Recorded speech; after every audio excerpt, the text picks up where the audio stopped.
በአንድ በኩል የሀገርን ስም በዓለም አቀፍ መድረክ ከፍ ለማድረግ የሚደረግ ብሩህ የደስታ ዝግጅት፣ በሌላ በኩል ደግሞ ድንገት ቤትን የሚያንኳኳ የሞት ጥላ የ2026ቱ የሚስስ ወርልድ ኢትዮጵያ አሸናፊና የባህል አምባሳደር የሆነችው ሞዴል ሩት ይርጋለም ቤተሰብ መቼም ቢሆን ጠብቀውት በማያውቁት ጥልቅ የሐዘን ማዕበል ተመተዋል።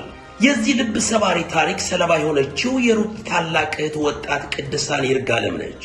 በመሃል አዲስ አበባ ቤቴል አካባቢ በሰላም ትኖርበት ከነበረ ሞቃታማ ቤቷ በተንኮል ተጠርታ ከወጣች በኋላ ዳግም ወደማትመለስበት የጨለማ መንገድ ታፍና ተወሰደች።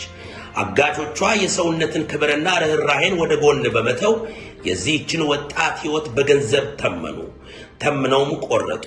ለቤተሰቦቿም የ2 ሚሊዮን ብር የቤዛ ጥያቄ ያቀረቡ።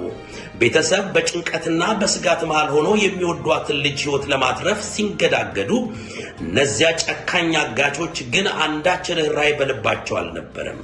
ገንዘቡን ቢጠይቁም ምንም ሳያቅማሙ የቅዱሳንን ለጋ ሕይወት በአሰቃቂ ሁኔታ ቀጭተውታል።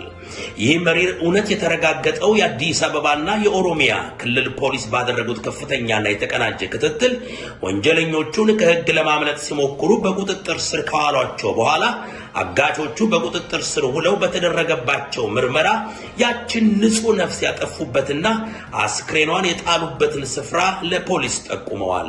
የፖሊስ ቡድንም ወጣቷን በሕይወት ለማግኘት የነበረውን ተስፋ ተሟጦ በምትኩ በጭካኔ የተገደለውን ቀዝቃዛ አስክሬኗን ሊያገኙ ችለዋል።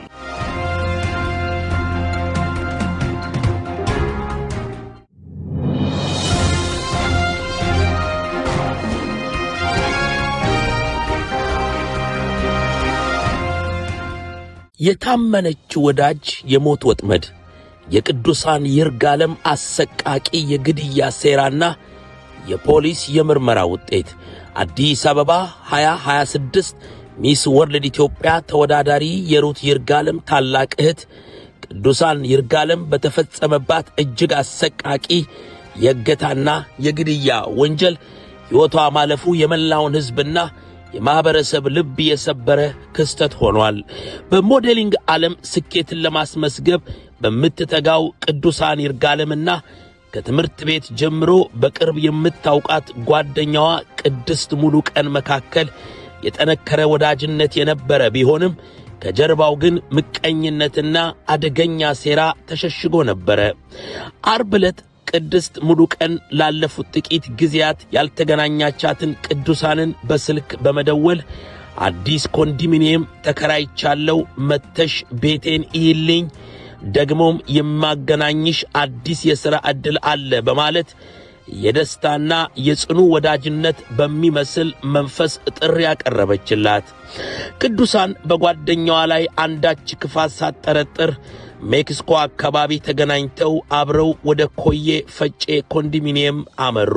ኮዬ ፈጬ በሚገኘው አዲስ ኮንዶሚኒየም ደጃፍ ደርሰው ወደ ቤት እንደገቡ ቀድሞ ተደብቆ ይኖር የነበረው የቅድስት ፍቅረኛ ደሳለኝ ቅዱሳንን ድምፅ እንኳን አውጥታ እንዳትጮህ አፍኖ በማሰር እገታውን ፈጸመ። አጋቾቹ ወዲያውኑ ለሟች ቤተሰቦች በመደወል የ2 ሚሊዮን ብር ቤዛ እንዲከፈላቸው ጠየቁ። የቤተሰብ ልብ በጭንቀትና በድንጋጤ ተሞልቶ የገንዘብ ድርድርና ዝግጅት በሚያደርጉበት ወቅት አጋቾቹ ቅዱሳንን በቅርበት የምታውቃቸው በመሆኑ ነፃ ብትወጣም የፈጸሙትን ምስጢር አሳልፋ እንደምትሰጣቸው ተገነዘቡ። በዚህ ፍርሃትና ጭካኔ በተሞላ ውሳኔ በዚያ ዓርብ ዕለት የቅዱሳንን ሕይወት በአሰቃቂ ሁኔታ አጠፉ።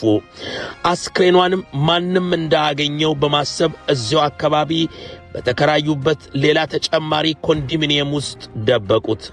ሆኖም አጋቾቹ የፈጸሙት ግፍ በጨለማ ሊቀበር አልቻለም።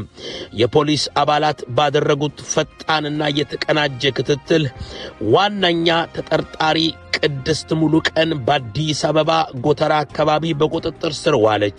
ተባባሪው ደሳለኝ ደግሞ ሁኔታዎች ሲከፋበት ለማምለጥ ሞክሮ በአዳማ ከተማ ተደብቆ እያለ በፖሊስ ተያዘ።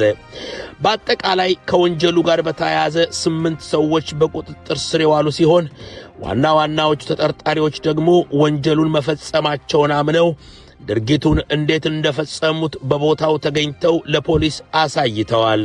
የአሰቃቂ ድርጊት መላውን ማህበረሰብ ያስቆጣና ያሳዘነ ሲሆን እህቷ ሩት ይርጋለም በልብ ስብራት ሆና እግዚአብሔር የወደደውን አደረገ፣ ከጠላቴ እኔ እጠነቀቃለሁ፣ ከወዳጄ አንተ ጠብቀኝ በማለት ያሰፈረችው መልእክት የዚህ አሳዛኝ ሁኔታ ጥልቀት የሚያሳይ ነው።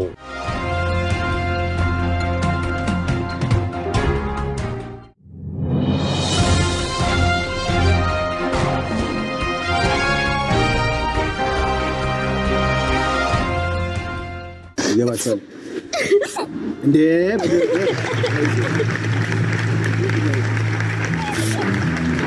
ዛሬ በሰይፉ ፋንታውን ሾው ላይ የቀረበው የሀብታሙና የቤተልሔም ታሪክ በብዙዎቻችን ልብ ውስጥ ትልቅ ትምህርትና ተስፋን ያጫረ እውነተኛ የፍቅር ምስክርነት ነበር። በተለይ ቤተልሔም የእውነት የዚህ ዘመን ብርቅዬ የጀግና ሴት ምሳሌ ናት። ድንገት ተንቀልቅዬ አፍቅሬ አረገዝኩኝ። ቆንጆ ስቃይ አሳለሁ። ልጅ በሚወለድበትና የእናትነት ፈተና በምትወጣበት ያንን ሁሉ መከራና ስቃይ ብቻውን አልፋ ዛሬ ላይ በልቧ ምንም አይነት ቂም ሳትይዝ ይቅርታን መታደሏ ምን ያህል ታላቅና የሰፋ ደግ ልብ እንዳላት ያሳያል።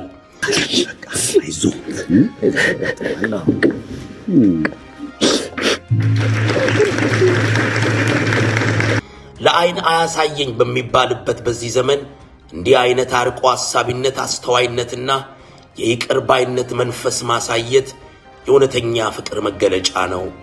ክፍለ ሀገር ሄድኩበት ምክንያትም አለኝ የራሴ። በቃ በጣም ውጥረት ውስጥ ነበርኩኝ፣ በጣም ቻሌንጅ ውስጥ ነበርኩኝ። ሀብታሙም ቢሆን ከአቅም በላይ በሆነ ምክንያት በዚያ አስቸጋሪ ወቅት አጠገቧ ባይኖርም ዛሬ ላይ ስተቱን አምኖ ይቅርታ ለመጠየቅ መድፈሩና የቤተልሔም ይቅር ባይነትን ተጨምሮ ያየነው እርቅ እውነተኛ ፍቅር በፈተናዎች ውስጥ አልፎ እንደሚጸና ያስመሰከረ ነው። ለዚህ ውብ አጋጣሚና እርቅ መሳካት ትልቁን የጀርባ አጥንት ሥራ የሠራው ሰይፉ ፋንታውን ትልቅ ክብርና ምስጋና ይገባዋል። ሁለት በፍቅር የተሳሰሩ ልቦችን ማገናኘት፣ ውብ ቤተሰብን መልሶ መገንባት ታላቅ በጎ አድራጎት ነውና ጀለሽና በፍቅርሽ ከፍ ያደረግሽ ደመና ንግሥቲ የቤቴ ግርማ የነጋ ጮራ አምሮት ታየው በይፋ ያለሽና